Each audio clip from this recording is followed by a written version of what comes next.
Guys, out here now about to look at a house in the Raleigh area, 38128 zip code in Memphis, Tennessee. And this is a lead that came from a virtual assistant, which probably the past good few of them have been just solely off the virtual assistant, using her to do some cold calling.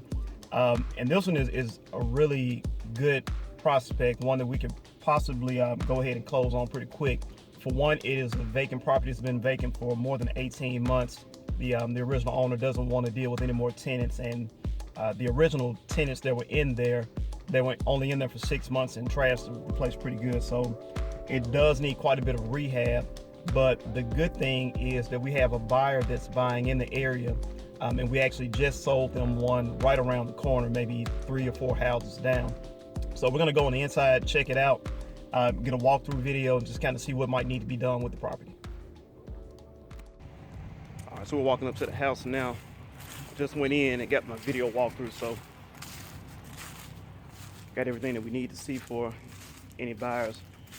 Now, my battery is almost dead, and I wanted to try to get just a second video talking a little bit about the house. But we see back here we got a deck that needs to be redone, a roof that needs to be fixed, siding that needs to be replaced and cleaned, a bunch of broken windows and everything. But we'll go on the inside and check it out.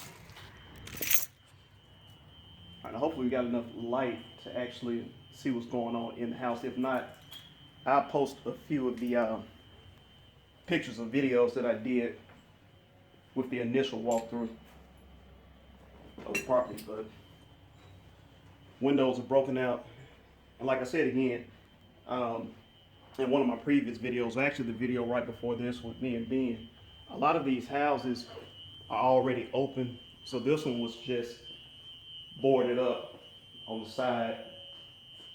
In the front door, I think it just had one nail in it, so we did meet the contractor here anyway, but anybody really could have walked in.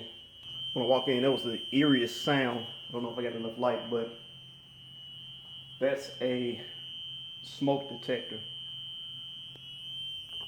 But it reminds me of those sounds that you hear when you're in the apocalyptic movies.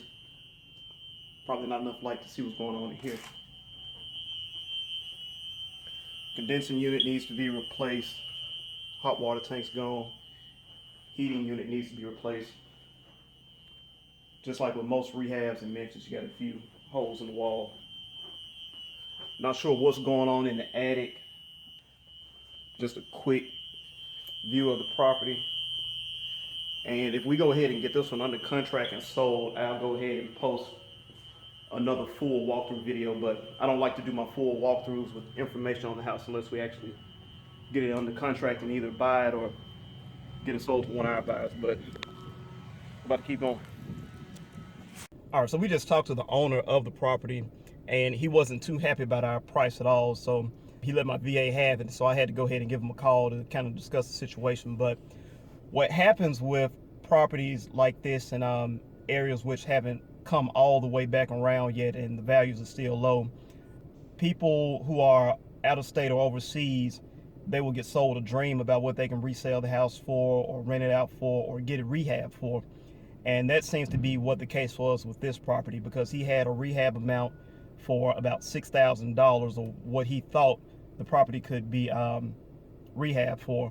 But since that time, it's been vandalized. The tenants did quite a number on the job. So his rehab amount is looking like about 3 times what he thought it was going to be. So in situations like this, we don't give up on the property. We actually talked to his contractor who let us into the house, and the contractor had to go back in and redo his bid amount and let the owner know that, $6,000 was unrealistic for him. For $6,000, you'd probably be spending that on materials alone. But we're gonna check back with him tomorrow and see if we can go ahead and get the deal locked up, and I'll let you guys know. All right, if you guys see right here, this is maybe 2 houses over from the house that we are looking at now. Let's turn around here. But what happened just this past week, we had some temperatures to drop somewhere around 10 degrees or so. So a lot of pipes and everything froze, and plumbers have been making a really good killing just off this past couple of weeks, because when those pipes freeze over, you have pipes that burst. A lot of them are underground and they got to be taken care of. While we're in the area, what I like to do is go ahead and keep working a little bit and do some marketing and driving for dollars. Which, driving for dollars, what we do is we look for signs of a vacant property, boards on the door, high grass, which you won't have a lot of high grass right now just because it's winter, but boards on the property, houses that look like they've been vandalized, graffiti on the bricks, anything where it looks like it's a vacant property. And we'll go ahead and take a picture of it, try to find the information on the owner of the house. We'll get in contact with the owner by either sending them a postcard, a letter, or I have my virtual assistant to give them a call. And before I had the virtual assistant to with me, I would just go ahead and call them myself. But that's a good way to find some leads. And while we're doing that, we'll go ahead and put out a few bandit signs too, just to let people know that we're buying in the area.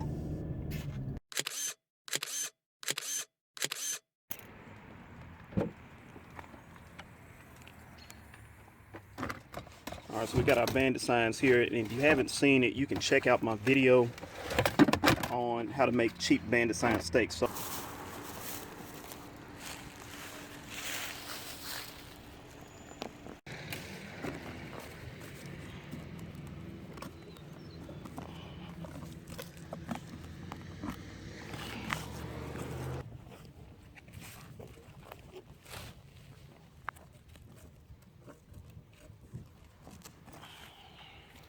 all right, so I'm headed back into my house now to get some work done on the computer, but I just rode around in the area of one of my rental properties, just doing some driving for dollars, when I saw a for rent sign for a house that I'd noticed had been vacant for a while.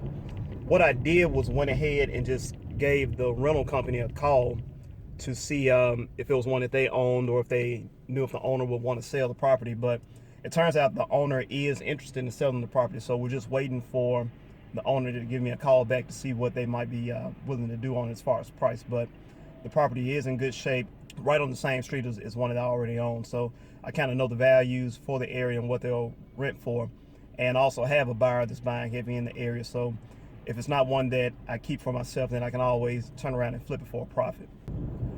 So that just kind of goes to show you that there are different ways that you can get properties, and especially get them at a good price. You don't always have to go through an agent, even though agents are good resources for properties.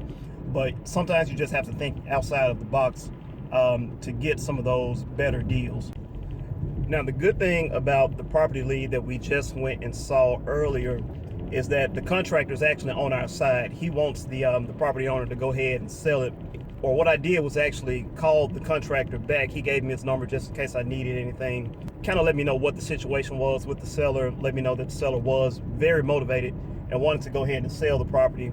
Again, the owner was under the belief that it would cost $6,000 to rehab the property.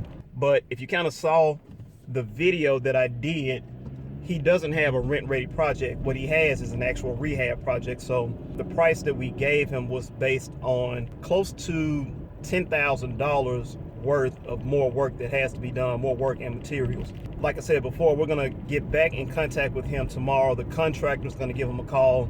Nicole's already talked to him and kind of let him know the price that we're around, and I gave him a call back to kind of explain the situation, that what he wants to sell the house for would never happen.